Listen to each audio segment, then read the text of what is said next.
Gecə saatlarında yayılan xəbərlərə görə Təbrizdə hərbi vəziyyət elan edildi. Xüsusilə də bu etiraz aksiyaları başlayarkən biz Güney Azərbaycandan ciddi bir strateji səbir, strateji təmkin müşahidə etdik. O zaman artıq Güney Azərbaycan öz mövqeyini ortaya qoydu ki, Pəhləvinin artıq qərb mediasında xüsusilə kütləvi reklamları başlamışdı. Necə olur ki, digər bölgələrdə yox, məhz Təbrizdə xüsusilə bu qədər diqqət ayrılır, hərbi vəziyyət elan edilir. Rejim nədən qorxur? Bax, bu suallara öncəliklə cavab tapmağa çalışacağıq. Qeyd edək ki, verilişimizin bugünkü qonağı da araşdırmacı yazar hörmətli Məmməd Rəhmanifardır. Xoş gördük Məmməd bəy, hər vaxtınız xeyir olsun.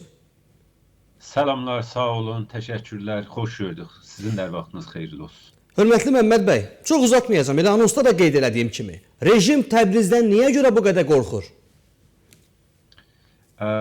Təbii Təbrizin bir normal o etiraz potansiyelə sahib olduğundan daha ziyadə, yəni normal halətdə Təbrizdə etiraz potansiyeli ya qiyam potansiyeli yüksəkdir.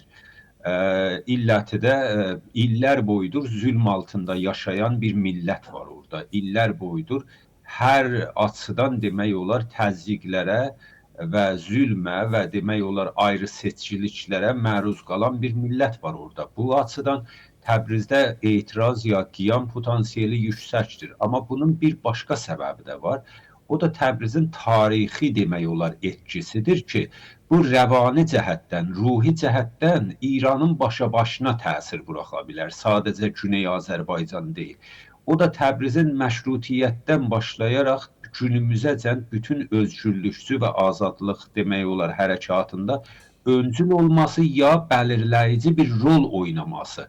Yəni beləsi deyək ki, hətta siz istər məşrutə qiyamını nəzərdə alın, istər hətta bu İslami devrimi nəzərdə alın 1979, bu gün həm şahçı tarixçilər, yəni şahdan tərəf olan tarixçilər, həm Xumeyniçi tarixçilər ya demək olar bu İslami devrimdən tərəf olan tərəfini tutan tarixçilər hər iki tərəfdə qəbul edir ki, əslində şah rejimini sona gətirən demək olar, şah rejiminin sonunu gətirən daha doğrusu etiraz o 1979-un bir il əvvəlində, yəni 1978-in amma aynı ayda, yəni demək olar elə Türkiyədə Şubat olur bu yanvar ayından sonra siz fevral ayında. Təbrizin o böyük qiyamı idi ki, demək olar bir il sonra şah rejimin tamamən çökməsinə yol açdı. Yəni baxın, mən yenə də deyirəm, bir, Təbrizdə etiraz potansiyelinin yüksək olduğunu rejim bilir.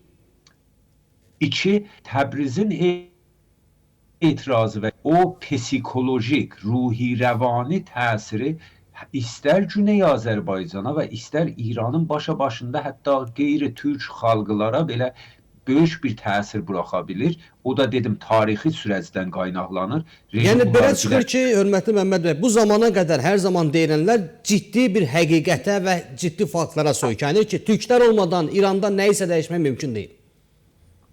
Heç şübhəsiz. Baxın, bir məsələni zaman-zaman şahın dilindən nəql ediblər, Məhəmməd Rza Şah Pəhləvi.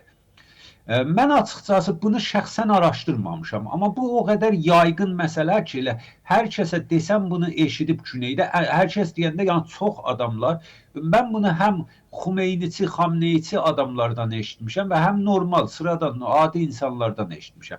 O da bu ki, deyirlər, elə 29 bəhmən 1356-da, kəman olur 1978-in dediyim kimi fevral ayı ya Şubat ayı, Təbriz o böyük qiyama qalxışdığında deyirlər ki, şah 3 dəfə soruşur ki, Təbrizmi? Yəni çox müstəhsəl olunur və çox həyəcan və qorxuya düşür Təbrizin adını eşidərək ki, bu qiyam Təbrizdə başlanıb. Baxın, mən bu sözün dedim, sənədiyyəti var ya yox, mən bir tarixçi olaraq araşdırmamışam. Amma hətta İran televizyonundan belə yayınlanıb ki, bir çoxları bunun doğru olduğuna inanırlar. İndi maraqlısı budur ki, mən çox yüksək rütbəli bir ittilaat demək olar, polkovnik siz deyirsiniz. Polkovnikinin dilindən eşitdim, istihbarat polkovnikinin dilindən eşitdim ki, may demək olar 2006-da 2006-da o Xordad hərəkatı biz deyirik Güneydə, 1385 Xordad qiyamında. Ki Xamneyi Təbriz qiyamını eşitdiyində üç seri deyir ki, bəlkə o adam biraz da bənzətmə yapmışdı, bənzətmə etmişdi, yəni o şahın o vəziyyətinə ki, Təbrizmi, Təbrizmi? Baxın, məsələ buradadır. Bunu varsayalım heç şah deməyibdir, varsayalım heç Xamneyi deməyibdir. Amma insanların düşüncəsində, hətta rejimi büyünləmizi idarə eləyənlərin düşüncəsində, hətta bir istihbaratı polkovnikin, sərhəngin düşüncəsində bu var ki, Təbriz Xamneyinin gözündə ya o zaman şahın gözündə bu qədər əhəmiyyətli idi. Bunu biz nəzərdə alaq.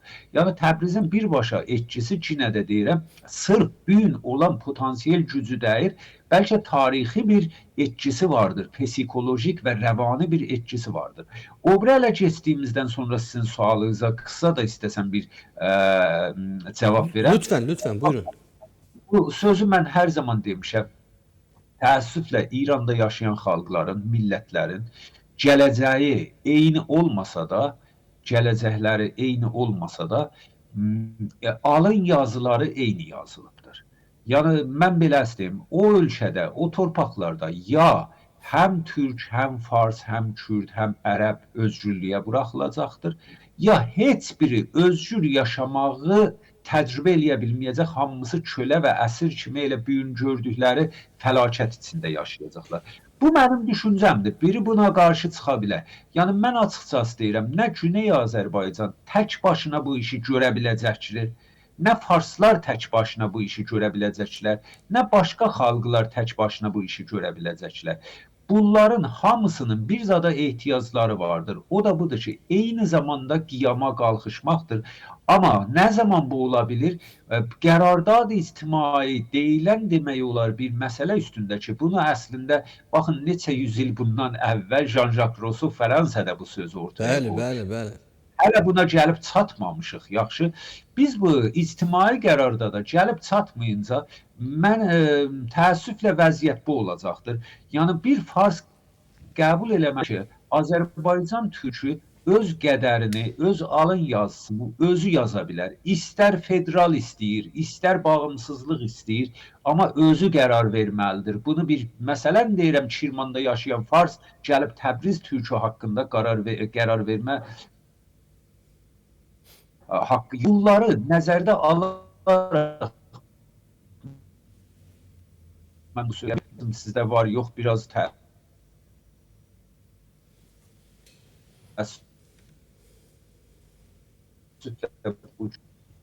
Hörmətli Məmməd bəy, ötən gecə hansı ki bu başlıqda da tamaşaçılarımız tanış olurlar, Təbrizdə hərbi vəziyyət elan olundu. Bu xəbərlər yayılarkən bir cümlə də mənim diqqətimi çəkdi. Orada hərbi vəziyyət elan olunduqdan sonra şəhərin ətrafında devrim mühafizləri, Sepah, Bəsic və digər rejimə bağlı qrupların olması ilə bağlı da xəbərlər gəldi və belə bir kritik cümlə gördüm.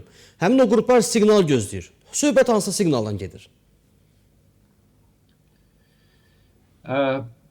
Mən biraz internet kəsildi, hansı qruplar yerləşiblər və xəbər gözləyirlər, onu mənə desəz mən cavabı verim, tam olaraq təbii ki, təqdimatda bu xəbərlər yayılarkən həm qərb mətbuatında, həm Azərbaycan mediasında bu cür xəbərlər bu cür tirajlandı ki, şəhərin ətrafında məhz devrim mühafizlərdə Sepahdır, Bəsicdir, digər qruplardır, saxlanılır əsas hissələri və siqnal gözləyirlər. Söhbət hansı siqnaldan gedir, nədən gedir? Baxın, rejim bu dəfə, yəni indiyəcən etmədiyi cinayətləri də bu dəfə elədi. Yəni mən demirəm qabaqca cinayət eləmədi. Elə 3 il bundan əvvəlki etirazlarda böyük cinayətlər elədi. Amma internetin kəsildiyinə rəğmən əldə edilən məlumata görə bəzən belə gəlir ki, bu dəfə yəni ağına qərəsinə baxmadan insanları öldürüb və qırıbdır. Yəni bir maşının içində çərəzli bir ailəni bir maşının içində ağına qərədən baxmadan bağlayıbdır gülləyə və içində olan ana, dədə və oğul üçünü də bir yerdə öldürübdür. Yaxşı. Yəni belə bir vəziyyətlə biz müvaciğik. Əslində bu seri bəlkə Təbrizdən bir hərəkət gözləyirlər. Çünki bu daha çox Tehranda, Kərəzdə, Büyünəcən, Məşəddə görürlər. əlbəttə Təbrizdə və Azərbaycanda da mən son əldə etdiyim xəbərlərə görə ki, arzu edirəm yalan olalar, 100 nəfərə yaxın Azərbaycanda demək olar bizim şəhidimiz vardır. Həyatını və canını əldən verənimiz vardır rejimin tərəfindən. Burada Azərbaycan deyəndə təəssüflə biz Tehranda və bəzən hətta Kərəcdə canlarını əldən verənləri bəzən bu amarlarda yerləşdirmirlər. Halbuki orada olanların da çoxu türkdülər. Amma rejim bunu nəzərdə alır ki, Təbrizdən bir hərəkət olsa, o şəhərlərdə yaşatdığı bir macəranı Təbrizdə də yaşatsın və ya başqa yerdə də yaşatsın. Bəlkə onlar belə bir təvil ortaya qoyurlar.